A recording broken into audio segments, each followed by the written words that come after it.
charity called Midsummer's Delight, and I had so much fun creating this, and because my inspiration was my aunt, because she wears all kinds of different stuff, but she's always wears kind of these colors, and the colors like cauliflower, oak, they remind me of my Oma's garden, so that's what it's called this. And really, I just had so much fun because the fashion industry is actually much more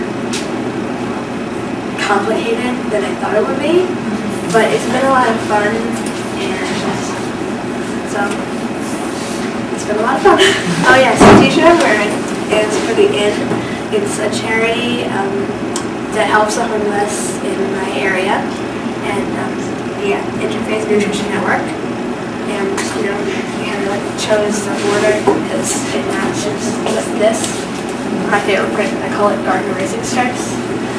But I like this outfit a lot because it has my favorite pattern of it. So, yeah.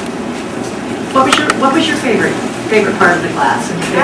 My favorite part of the class was just designing and fashion line, because I've always loved that.